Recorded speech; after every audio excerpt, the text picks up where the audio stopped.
In late May 1945, Allied engineers entered a mountainside complex revealed by retreating troops. Power was still live. Air moved through shaft with no visible exhaust. Maps ended at the first junction, and the date stamped on the door logs was 3 days after Berlin fell. A sapper recorded the smell first: oil, ozone, wet stone.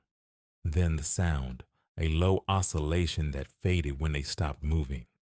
The facility reacted to presence, not intrusion, and the men sensed they were being measured. Briefings labeled the site unfinished, yet rails were aligned, conduits sealed, and pressure doors rated beyond known needs. Uncertainty dominated.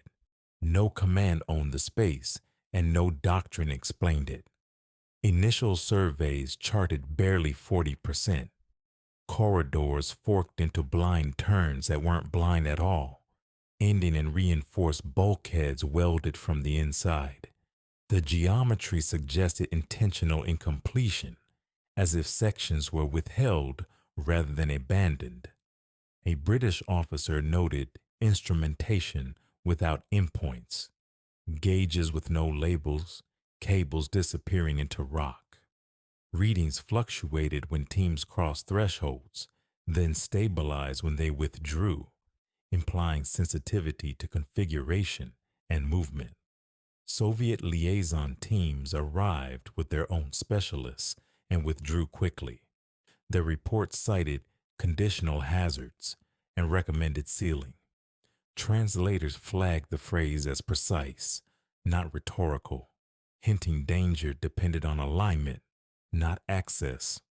Accounts described vertigo and pressure headaches after minutes underground. Watches drifted seconds out of sync. Medics logged metallic taste and anxiety without trauma.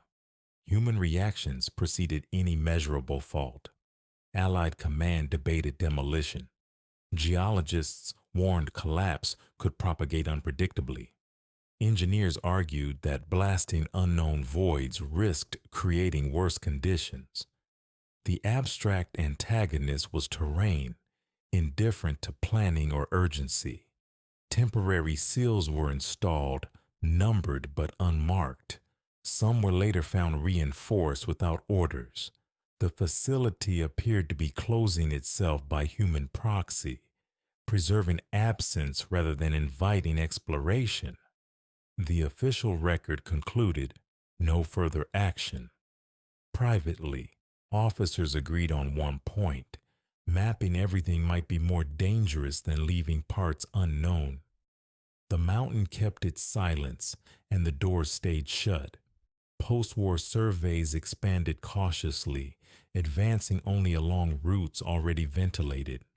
New shafts breathed warmer air from deeper rock, suggesting active circulation. Engineers marked flow directions, then erased them when patterns shifted overnight. A French team documented doors designed to equalize pressure without opening. When forced, internal braces snapped inward, sealing passages behind them. The mechanism punished progress, turning access into subtraction. Files show competing claims of ownership between Allied commands. Each deferred responsibility, citing unknown risk. Paralysis set in, freezing, action while time normalized the anomaly. Diaries describe an oppressive sense of orientation loss. Compasses wavered near certain junctions. Chalk arrows reappeared mirrored after withdrawal, as if the space corrected intrusion by rewriting cues.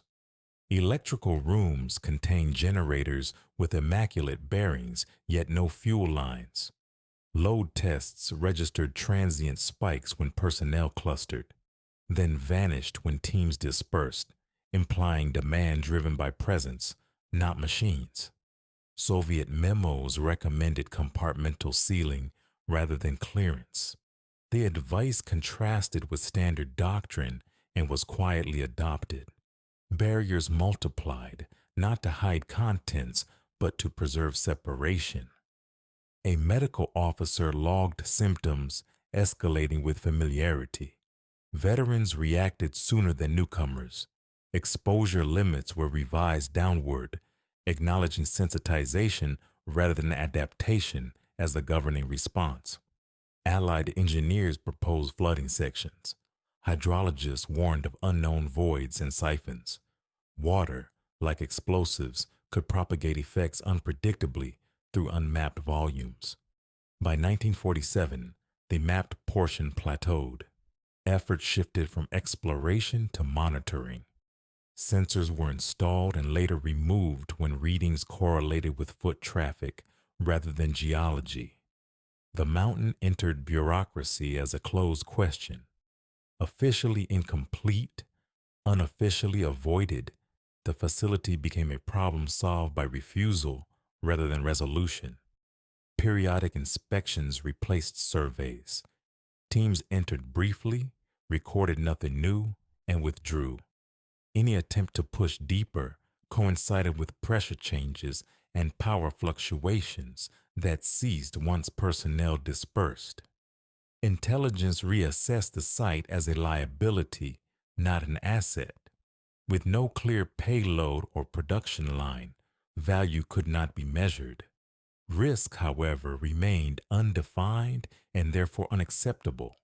A 1948 memo recommended permanent sealing until conditions stabilize. No metric defined stability. The language allowed indefinite postponement without admitting failure or ignorance. Local authorities reported tremors unrelated to mining or weather. Seismographs registered micro events during inspections only. When access halted, the mountain returned to baseline silence. Engineers noted that reinforcement work altered airflow patterns. New bulkheads changed circulation deeper inside, suggesting the facility functioned as a system, not a collection of rooms. Accounts describe a recurring sensation of being late, as if timing itself slipped underground. Watches disagreed by seconds on exit, a trivial anomaly repeated often enough to unsettle crews. Soviet archives later referenced the site obliquely, warning against integrated clearing. The phrase implied that total mapping could activate dormant relationships embedded in the structure. By the early Cold War, attention shifted elsewhere. The facility was listed as neutralized by inaction. Budgets favored known threats over ambiguous spaces. Occasional proposals to reopen were rejected quietly. Similar patterns elsewhere had ended badly. The absence of catastrophe here was attributed to restraint, not luck. The Allies never fully explored the underground facility because exploration itself appeared to change it. Leaving parts unknown became the only stable outcome. By the 1950s, the site existed mostly on paper. Maps showed blank zones marked unentered. Younger officers asked why. Veterans answered with procedure, not stories, transmitting caution without context. Geologists proposed natural explanations for anomalies. Tests failed to reproduce effects elsewhere. The mountain behaved differently only when entered, undermining purely geological models. A classified NATO note warned against completion bias. Fully understanding complex wartime structures, it argued, could reintroduce risks intentionally avoided by their creators. Testimony from guards stationed nearby described subtle changes: wind reversing direction at tunnel mouths, condensation patterns shifting after inspections, nothing dangerous alone, but consistent enough to be logged. Engineers reviewed Nazi construction doctrine and noted parallels. Late war projects emphasized compartmentalization and denial of total comprehension, suggesting the incompletion was deliberate, not a failure of time. A declassified German memo referenced zones to remain untouched. The phrasing lacked urgency, implying long-term intent rather than emergency abandonment. Attempts to correlate the facility with known weapons programs failed. No production lines, no storage caches. The absence reinforced the idea that the structure itself was the object. Institutional memory hardened into policy. New proposals triggered layered reviews designed to stall. Delay became a safety mechanism encoded into bureaucracy. By the late Cold War, the site was effectively forgotten, maintained only by seals and periodic checks. Silence replaced curiosity as the default stance.